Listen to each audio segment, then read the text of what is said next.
بسم الله الرحمن الرحيم الحمد لله رب العالمين وصلى الله على سيدنا ومولانا محمد وعلى آله وصحبه عليه. السلام عليكم ورحمة الله وبركاته. Inshallah, everyone's doing well. Right, last week we were talking about we looked at the how water becomes impure. That's what we're looking at, and we talked about impurities mixing, and then how do we tell whether water has become impure or not. We looked at small amount of water, any impurity falls into it, it makes it impure. And then we looked at a large amount of water.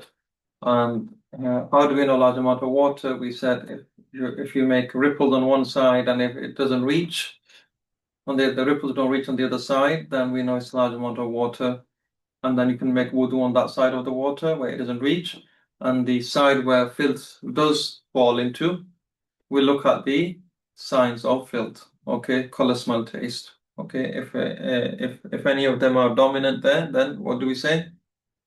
If you find traces of filth there, then basically what are traces of filth? Color, smell, or taste. So any of them, if any of them, we're not looking at 50% or more, right? The rule of 50% or more, or are we looking at that? What's the question? So when we say we're looking at the traces of filth, what are the traces of filth? Color, smell, Taste. taste. Okay. And so as soon as you see any of those traces, what does that mean? That water is become impure. All right. Now, we were still discussing that in terms of still water. We talked about that.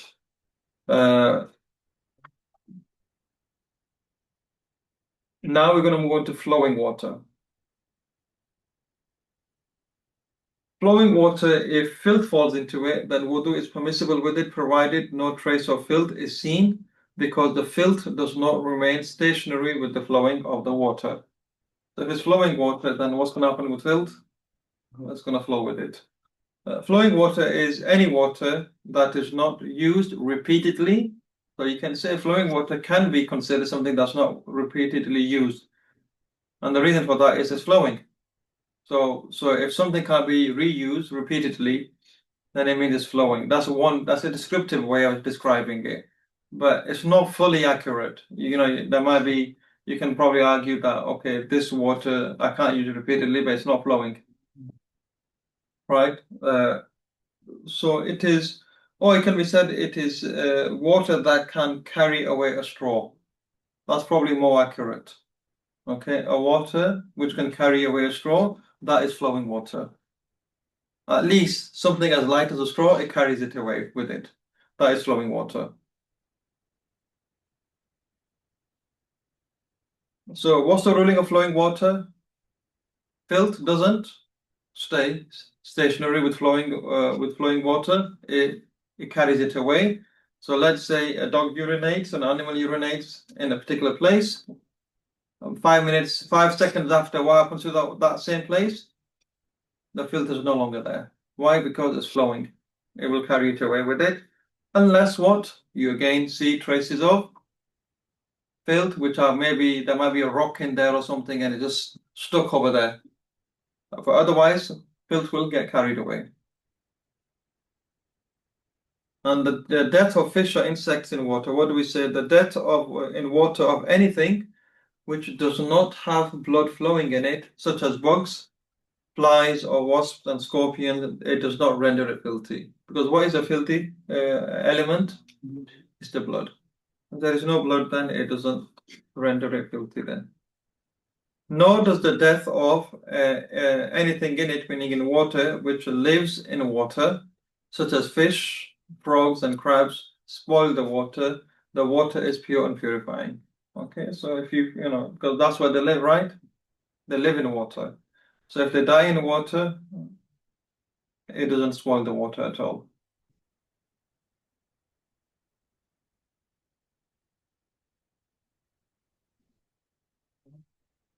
And the final type of water is pure water, but doubtful in purifying.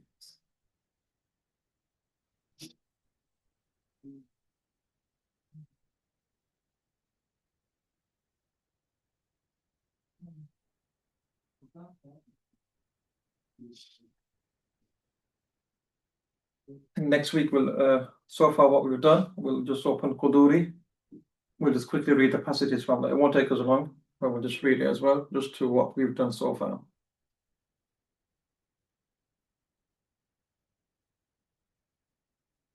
So pure water, but doubtful and purifying. So such water from which a donkey or a mule has drank from.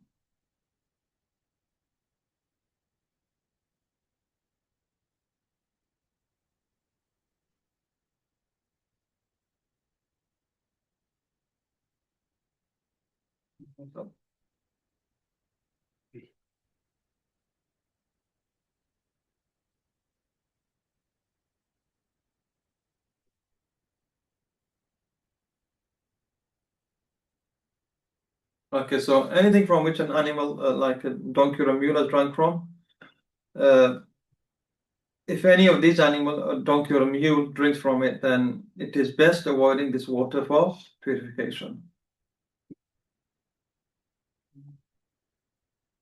And if one has no option besides to use this water, it is best that they perform ablution first with intention, and then also perform tayammum with intention. Okay, why? Uh, because you're not sure whether this water will be purifying, and therefore you follow it up with tayammum. And that's only in the case when there is no other water available, right? If other water is available, then you can't make tayammum. But you're only doing this because you're not sure whether this water is purifying you, giving you wudu or ghusl. And if it isn't, then the only choice you got left with is tayammum. So you do both of them. So in case that wudu is invalid, at least the tayammum is valid then. And the reason for that is donkey or mule, their status is kind of mashkuk. If you look at the hadith and all that, there's prohibitions and there's things around that purity and all that. So because of the doubtful nature of that, the fuqaha have said we're not sure about it, and therefore they put in the category of doubtful water.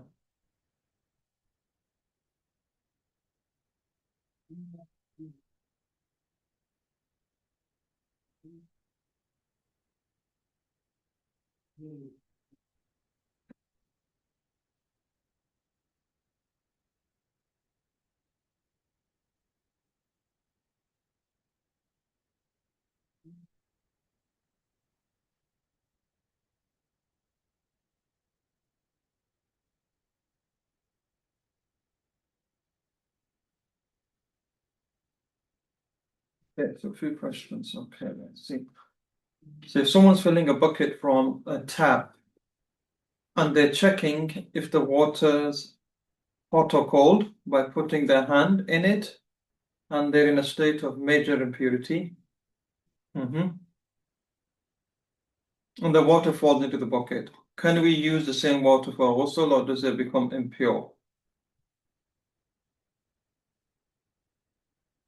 So same thing while making wudu. If I'm making wudu and if some of the water drops while making the wudu, i.e., for example, washing of hands or face, fall into the same bucket, can we use that water in the bucket, or would we deem the entire water that's in the bucket as impure? Right, okay. Now, the first part of the question is if let's say someone just woke up and he's opened the tap and he's filling the bucket so he can make ghusl from it because in the state of janaba, he's in the state of junub. Now, it depends if the hand has got filth on it or not. Right? If the hand has got filth on it, and now what did you say? Any impurity that falls into a small amount of water, what does it do? Makes it impure. But if there was no impurity on your fingers and the water just fell off your hands into the bucket, what do you think now? What is going to happen here? There's no impurity there on the hands coming.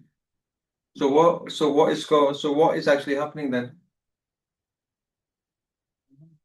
What does it become? that water, what does it become? Does it become impure, or is there another term that we did that it becomes?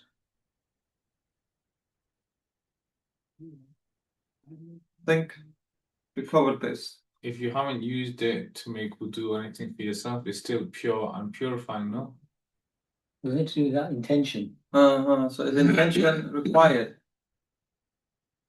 No, but if they're not like completing wudu and it's literally just rinsing of hand, well, not even rinsing of hand, if it's water. But even without intention, what's going to happen with the water? It will become used water. So pure, but not It purifying. is pure, but but not purifying. All right, not the one in the bucket, the one that's falling off your fingers.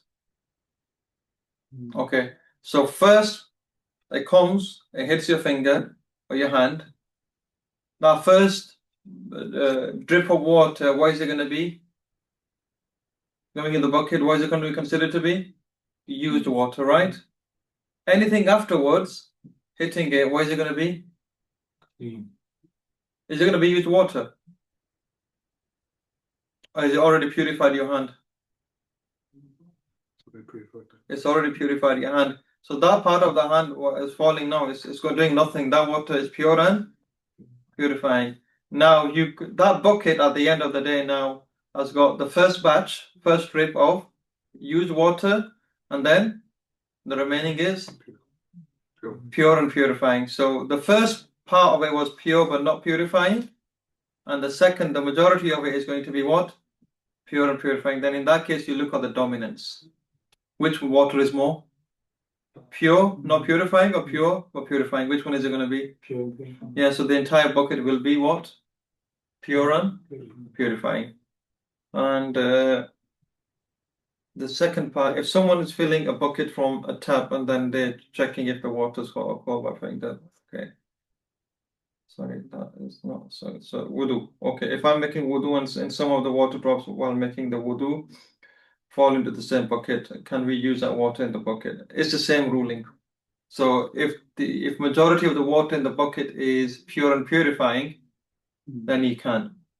Okay, but you should avoid. So let's say. So how can wudu be made?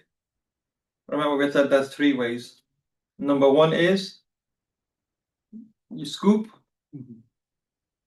You put your hand in the bucket or the container. You wash your hands. That is valid. Okay. Second way is you pour. Wash your hands. You pour, gargle. You pour, wash your face. And then third is you just put your hand under and every limb under running water. All 3 ways are fine.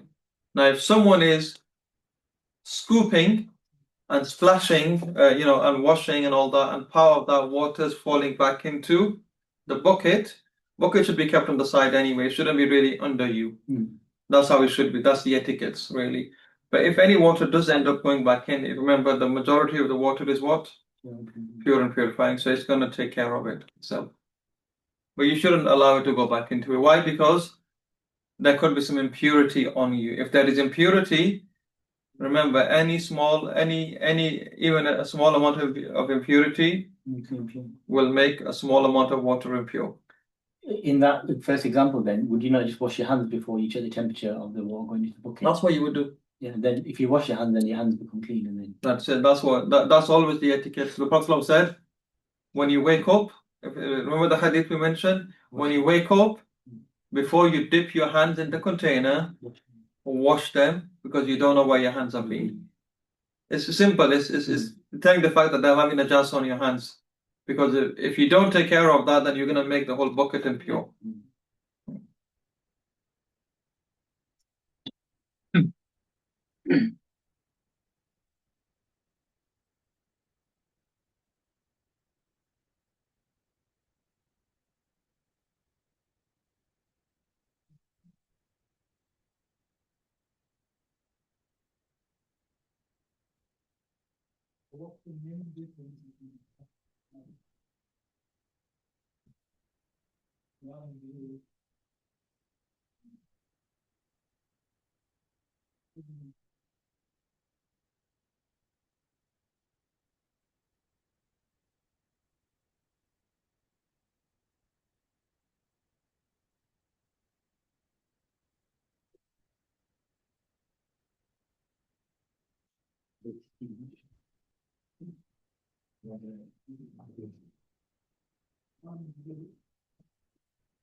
Right, okay, that's one.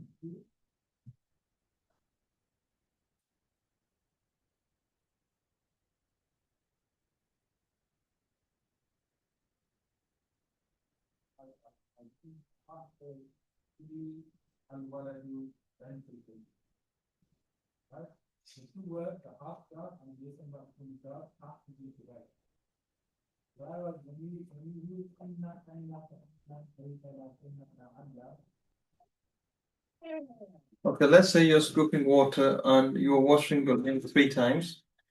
Is it required to scoop water separately 3 times for it to be purifying? Uh, hmm. If you're scooping, then yes. Because remember, when you're scooping, then at the same time you're washing it, that's one wash. You actually can't,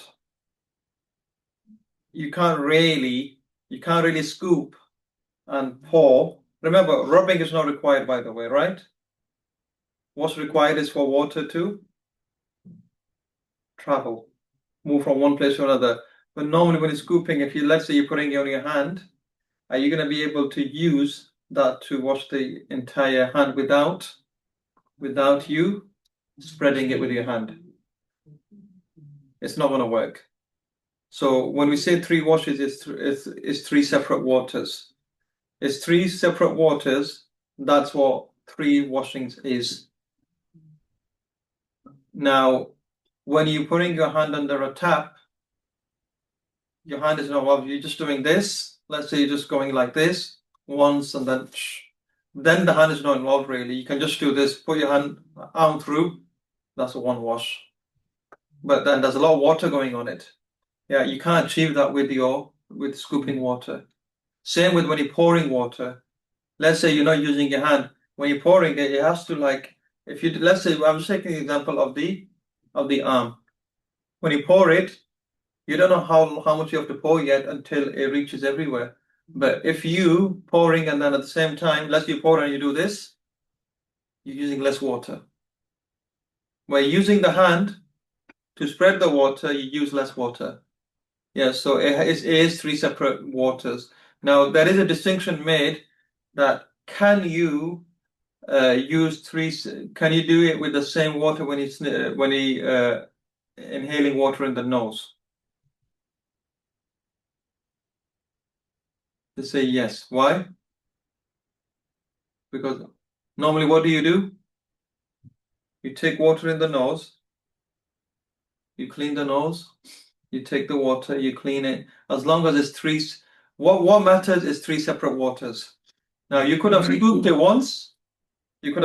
once, and then you took a bit in, you cleaned your nose, you took another bit, clean, and you took another bit, and you cleaned it.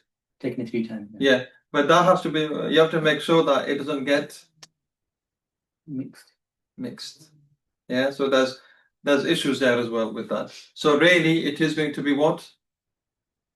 3 separate waters. We're going to do all this as well. We're going to do that. We're going to go into those details anyway.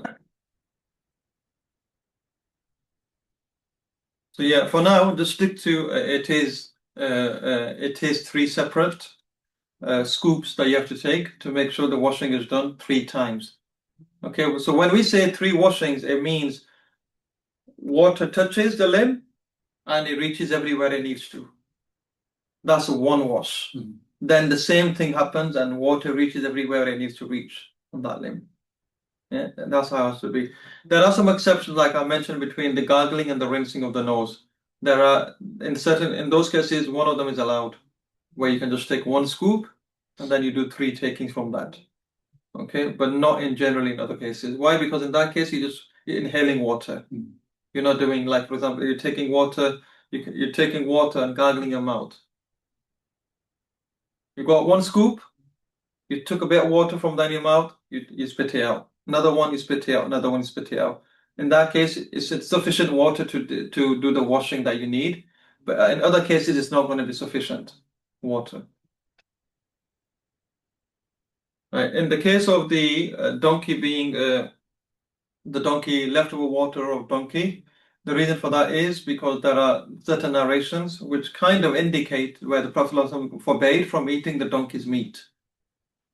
Not explicitly, like, they're not definitive narrations, but they are quite a few ahadith in that regard, and therefore, because of that, the status of donkey meat is suspicious.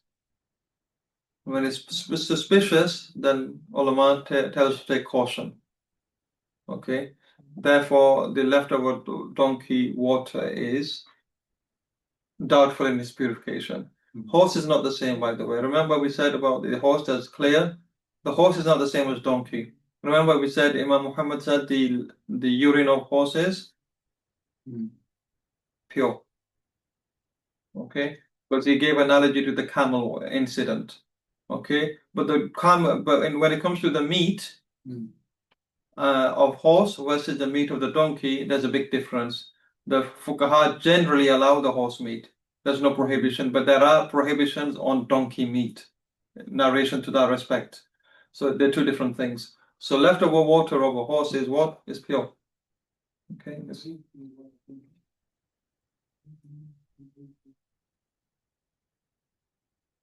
Now, let's just wrap up this discussion by talking about leftover water. Call it sur. The sur is known as the remainder. Legally, it is a small quantity of water which remains after a human or animal have drunk from it.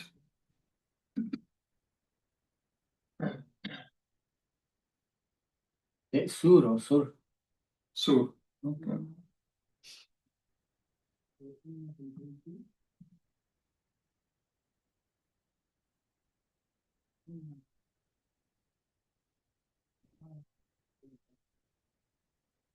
So sur al-faras, so that'll be sur of the horse. Okay, sur al-faras will be from this. So it will be sur. It will be like with the sin wow. It'll have a sukoon on the wow. So sur. Okay, so you'll kind of read it with the hamza, with the sukoon on the hamza. Sur. That's how you read it.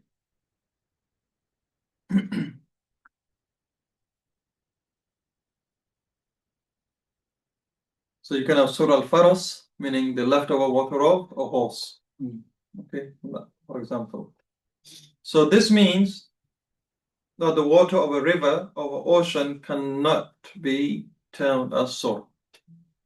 Why?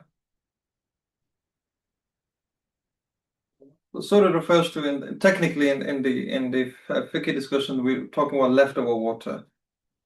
Leftover water, or when someone drinks from it, right? Why can't we consider leftover water in the ocean or sea? It's not a small quantity. It's not, it's the never is, yeah. That's the source of the water. Yeah? That's the source of the water there. So there's never leftover water there. So when we talk about leftover water, we're talking about water taken from the source into a container. All right, okay, now there's leftover water there if someone drinks from it. So the leftover water, again, the rulings are based on the saliva of the animal. Okay? The rulings are based on this saliva because it is the saliva which engages with it. It's the mouth and then the tongue and obviously the saliva on the tongue. Okay, so really, what did you say? The living animal is pure. All living animals are pure except the pig. Okay, and the only difference between the living animal is the halal, non-halal animals is the saliva that we look at when they're living. Okay, the saliva of the predatory animals or the non-halal animals is impure, whereas the saliva of pure animals is pure. Okay, that's how we base it on. So the leftover water of humans, okay, from those animals whose meat may be eaten is pure and purifying. The leftover water of the cats Okay, free roaming chickens, carnivorous birds. Now this is going to bring all your discussions that we've done on najis, types of water, to a conclusion. This will show how well you've understood things. Right. So the leftover water of cats. Why?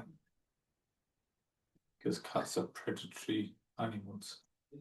So it's pure and purifying. So the leftover water of cats You mean is domestic? pure and purifying. What's the reason? They're domestic cats. Or it's because they're unavoidable. You can't stop them Domestic, getting right? Unavoidable. Right. Okay. Free roaming chickens in that same category. Why? Because they're just around you and among you. Okay. What about prison chickens? Imprisoned chickens, Yeah. you can avoid them. You can avoid them. So therefore they're not in that category. Carnivorous birds.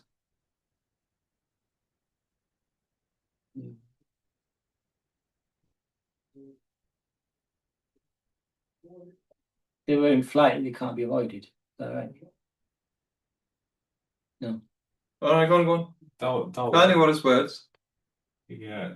Does it depend on if they're flying or not flying? Mm-hmm. Yep. If they're flying, then you can't avoid, like, just a saliva drops from their mouth as they're flying above you. You can't But avoid that. leftover water is not similar to impurity dropping. Yeah. Leftover water, we're talking about they're drinking from it and then they disappear. So what's the reason for carnivorous birds again?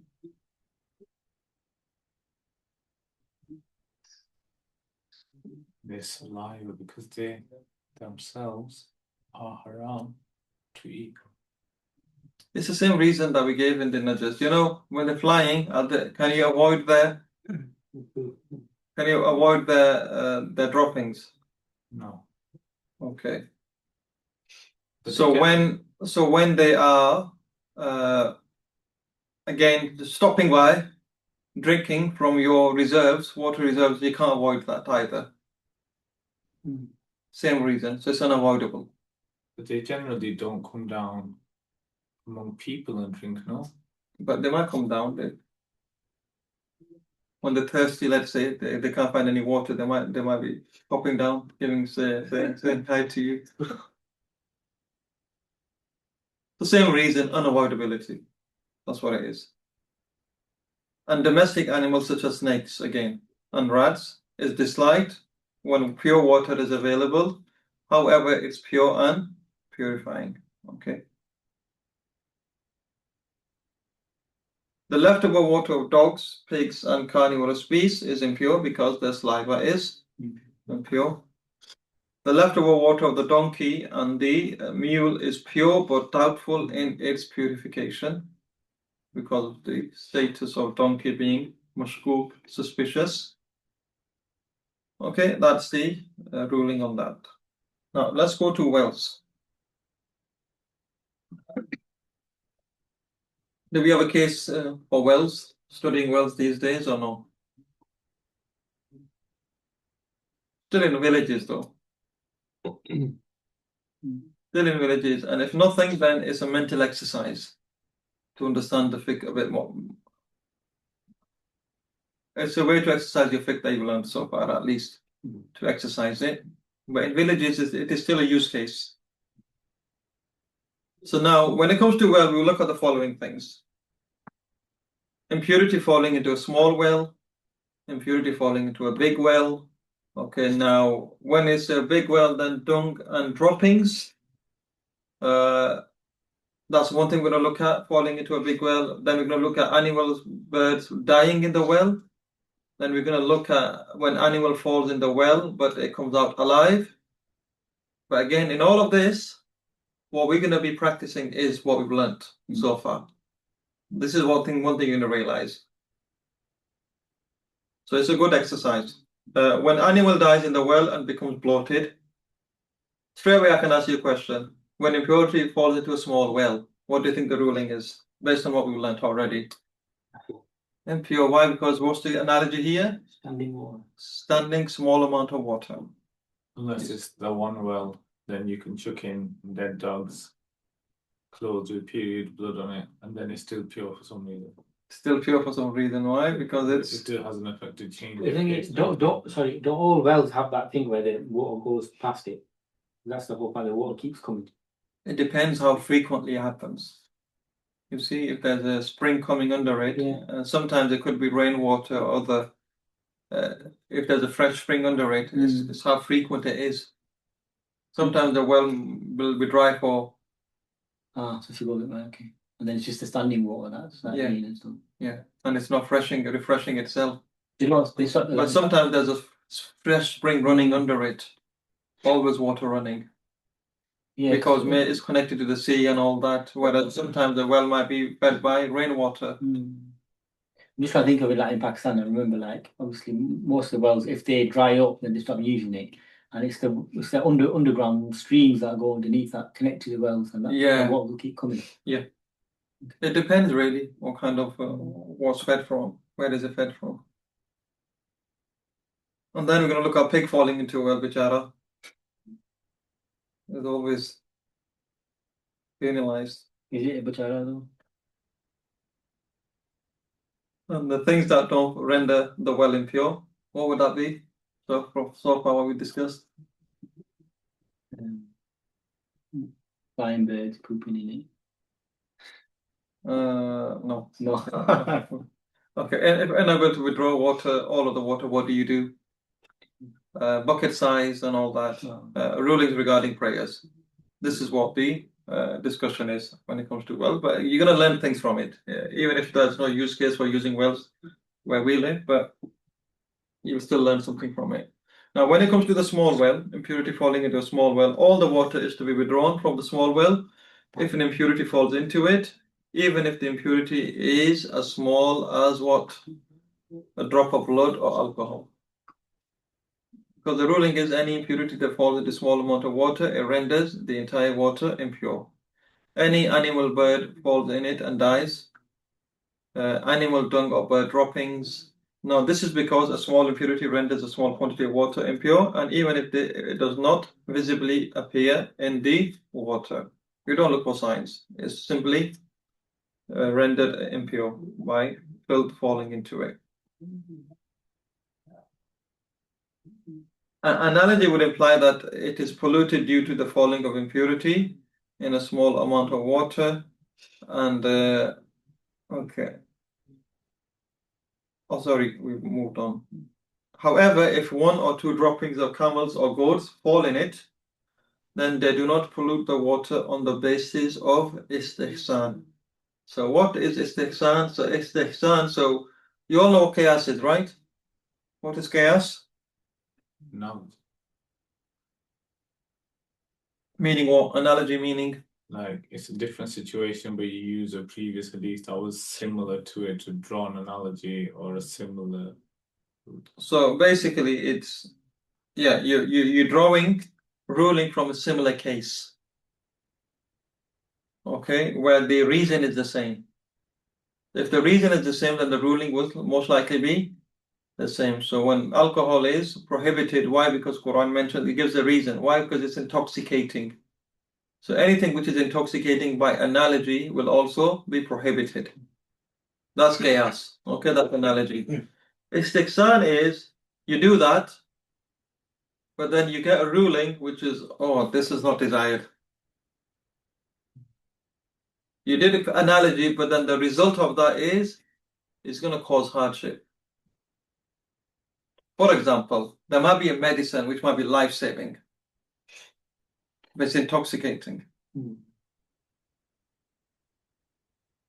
Apply analogy. Why is it? Prohibited. Do istihsan, is there good in it for you? What's istihsan means what's good. Okay, you've applied analogy, but the result of the analogy is that it's prohibited. It's not the desired result that you were looking for. It's not that you were looking for. The result of that analogy is resulted in something which is not beneficial, or it's something that's causing hardship. And then sometimes the fuqaha, then they say, let's apply istihsan in this case. Basically, let's override the qiyas here based on good reasoning. Istihsan is overriding the result of the qiyas with some good, valid reasoning. Okay, and then the ulama will have to give that good reason to override the qiyas. In this case, they say basis, if you apply analogy to small amount of water here, what happens? Any filth that falls into a small amount of water, even if it's a drop? Yeah, so analogy is to small amount of stationary water. Well, small amount of water, we apply analogy by default. Yes, any small amount of water, if filth drops into in a well, it is impure. But then they apply istihsan here.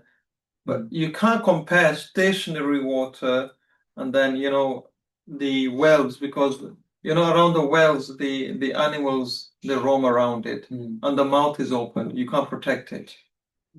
Okay. Whereas a small amount of water, let's say it's in a container. Let's say it's placed somewhere else. You can cover it. You can take precautions. Yeah. Forget the standing pond and all that kind of thing. Yeah. We're looking at water, small amount of water contained in some place, in some container. You can protect it, you can put a lid on it or cover on it and all that. Whereas wells are meant to be open. You don't cover them. The mouths are normally open, they're left open. So therefore, we'll say 1 or 2 drops is fine. Okay, we'll ignore that. We'll apply what? Istihsan, good reasoning. The good reasoning here is the mouths are normally open, so we'll ignore a few drops because animals will normally roam around over there. So, with the wind or something might just fly into it. So we'll ignore that much. So analogy would imply that it is polluted due to falling of impurity in a small amount of water. The basis for istihsan is that the mouths of the wells are generally not covered and cattle drop their dung around them, and these are then cast into the wells by the wind. A small amount is therefore ignored due to necessity, though there is no necessity in excessive quantity. Okay, that's what we say. So what's the new thing you learned here? The concept of istihsan.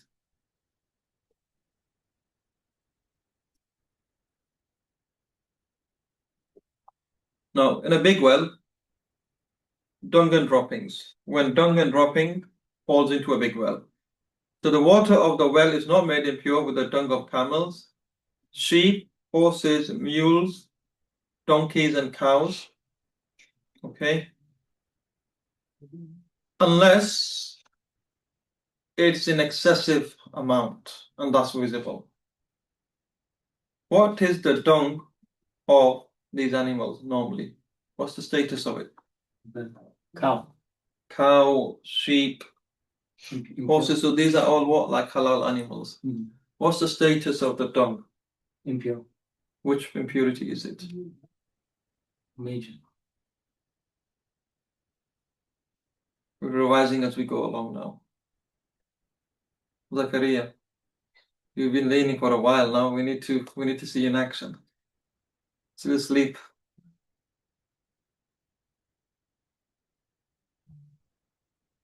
What filth is it? Zaid said it's major. Does everyone agree?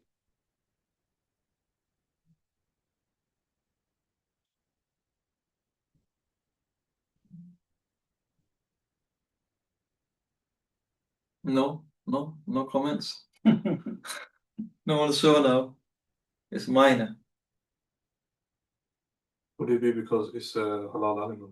Yes. Remember the disagreement of Imam Muhammad and the rest of the Fuqaha on this.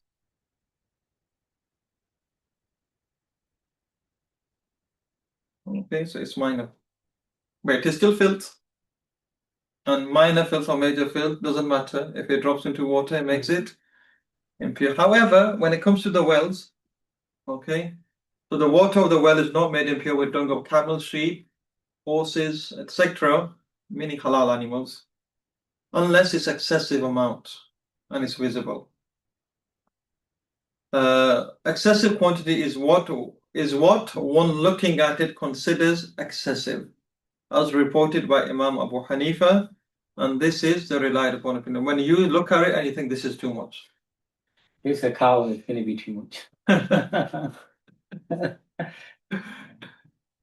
Sheep, you might get away with it. You might get it. Did they go solely on sight? You know, like the Shafis will go that you have to see signs, like either smell or taste as well.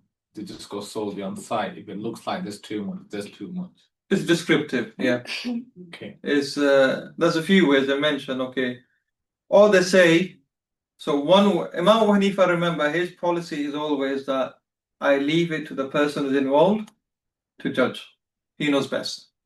When it comes to applying numbers and all that, like, is it one wash, is it two washes, is it three washes, is it four washes? How many washes would require to remove najasa? Because the person doing it knows best. Leave it to him. Until he attains certainty that it's gone. Okay, same with this, leave it to the person. They're the experts. An expert knows like what's excessive in a particular scenario. Okay, so he says number one is he just leaves it open to the person. And the problem with leaving things open is what? Different interpretation. Different interpretation, and people get confused, and is it not suspicion, waham, and all that comes into. So they say another way is there's a situation that in every bucket there is dung present. That's one way to say it's excessive. We draw one bucket, it's got dung in it. The next one, there's dung. Third one, dung. Every bucket that we draw from the well, it's got dung in it. That's excessive. But if it's a miss here and there, then that's not excessive. That's another descriptive way of explaining. But no one's going to give you a definition based on like this much kilograms or this much, liters. I mean, but to get dung in every bucket, that's got to be a lot of proof. Yeah. So that's what it is. So really, So they're giving you practical ways of knowing rather than measuring ways. You don't want to be measuring, right? Because when you were drawing water, you don't want to be there with the measuring. well, what I mean is, if you're withdrawing water, it's got dung in it, you're not going to want to do who's in that or drink it, really. Yeah, but you don't want to, yeah. But then if you scoop it again and there's no dung in it, then it means what's happened? It's gone. It's gone. It's washed away.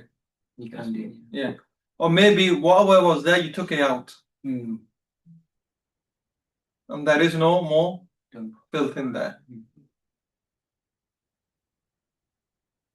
In which case, all the water is to be withdrawn. If there is excessive dung, then it has to be withdrawn. You know, sometimes like nowadays, like people like like to say like, like for example, like dogs, they put in a bag and the bag doesn't float up and it's at the bottom. But like when you scoop up the filth, Yeah. and that's still like at the bottom, would that still change the stance or would that still be the same? It depends if it's come out of the bag or not. Does it dissolve in the water or not? Or does it just stay in the water undissolved? You have to look at that, and you'll have to look at the taste of water as well. If it smells of dung, then it's polluted. Then, yeah. Likewise, the droppings of pigeons or sparrows does not ruin the well water. Why? Because the birds are lawful to eat. Because why? You tell me now. Pigeons and sparrows. Why does that not render the well water impure at all? There's special circumstances. Pigeons aren't even considered filth. Yeah. There you go. So there, yeah. We're revising as we go along now. Like I said, it's going to come back. Okay, the Hanafi scholar said the excrement of edible birds such as pigeons and sparrows is pure. Okay, we've gone through this. Don't need to go through it again. If an animal dies in the right,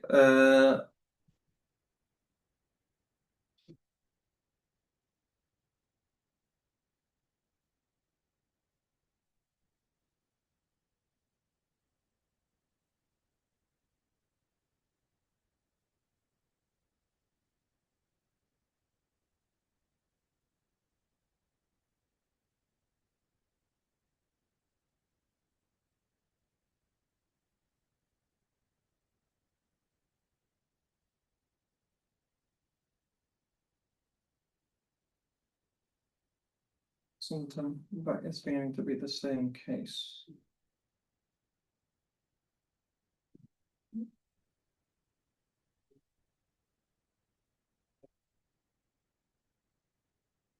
Check on that. Okay. So what about the animal bird dying in the well?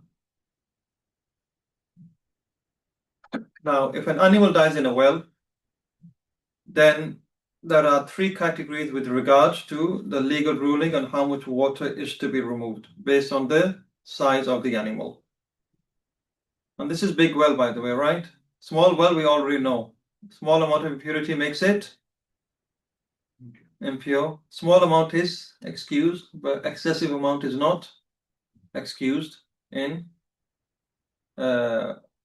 well, actually, let's not use the word excessive. When we say small amount, small well, a few droppings are excused only.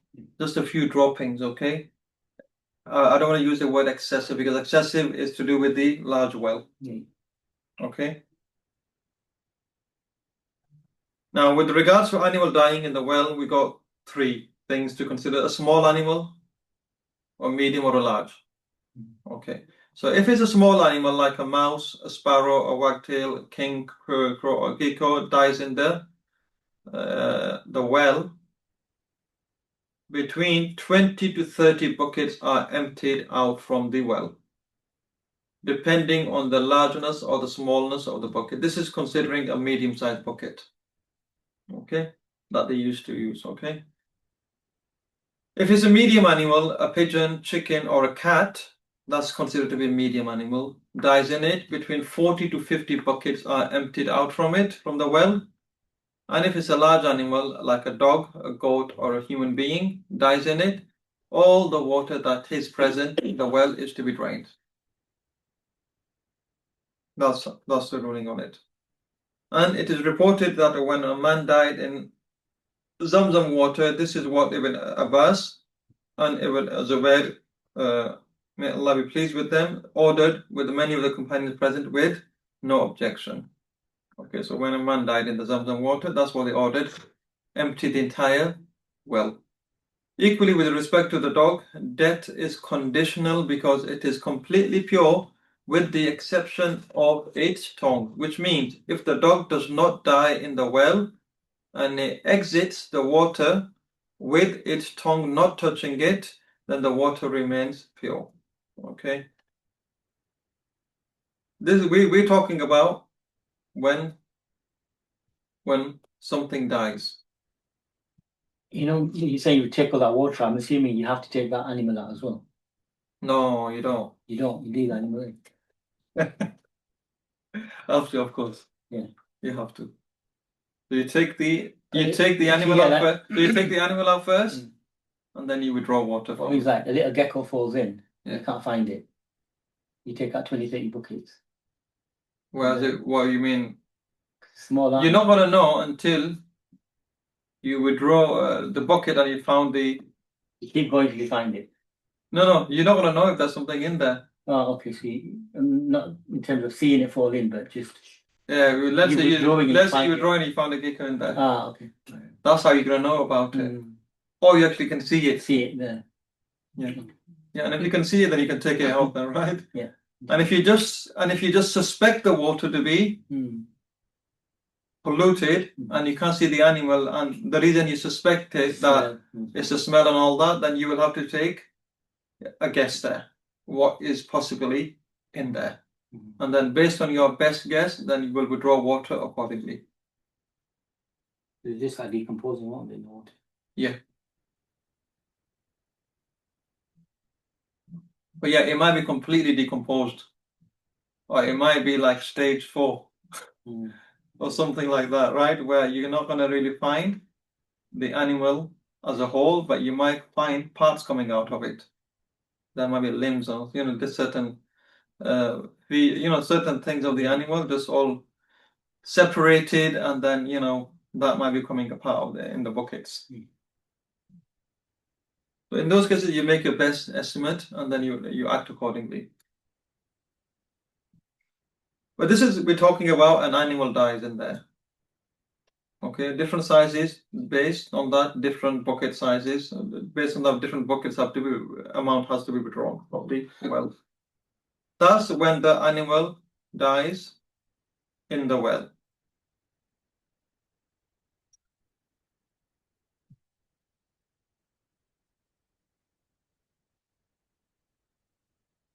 Okay, if you find animal skeletons, do the same rulings apply? What do you think? What are bones? Yes. What's the ruling of bones? Bones are okay. Tell me. What are the rulings of bones? Pure, because no blood reaches them. The bones are pure because there is no blood running through them. So bones, hairs are pure. Now, if you just find skeletons, then that doesn't change anything. Why? Because it could be from a long time, and the water's already been withdrawn to make the water pure. Okay, it's the same example thing we talk about, like, okay, you might not find the animal, but you might find a bit of taste or something that's it makes you suspicious that maybe a rat died in here. Or maybe, like, knowing about your kind of area around, you know what are common animals here, and you might take a guess, or it might be a rat, or it might be this, or common example that roam around there. And in that case, you might actually withdraw water. But if you're finding skeletons, then the animal's already decomposed, and if the well's been used, most likely someone has already withdrawn water to make it pure anyway. So mere presence of the skeleton is not really a sign that this is impure. Actually, it's actually a sign that the animal has been there for a long time.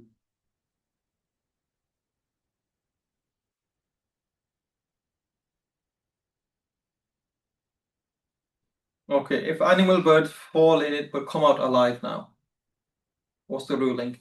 So the first one is if they die in there, then you have to withdraw water on the animal. If any animals fall into the well and there is no filth present on the body of the animal that's falling into it when they fell in, and if it comes out alive and its saliva didn't touch the water, then the water will not be considered to be impure, because it's just like leftover water now. The ruling is like leftover water. So in this case, you'll treat it like leftover water based on saliva. So if it's an animal whose saliva is impure, if it touches, then it makes the water impure. Okay. However, if the saliva of the animal touched the water, then the status of the water will be judged based on the animal and what effect its saliva has on the water discussed previously. Okay, as we mentioned. So, if it's an animal whose meat is permissible to eat, then the water will still be pure, such as a cow, sheep. Based on this, if it's a human and his saliva touched the water, water will still be pure. And if it's an animal whose meat is not permissible to eat, such as a lion, tiger, dog, then the water will still be considered to be impure in that case.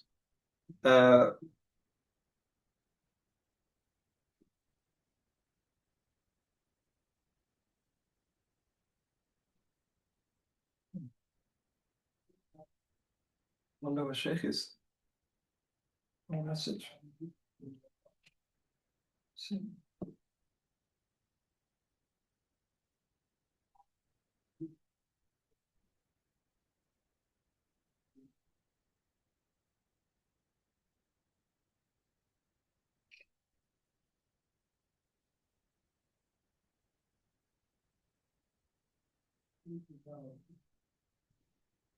Okay, let's stop here.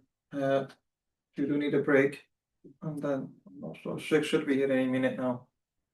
So we'll continue from here, inshallah, next week.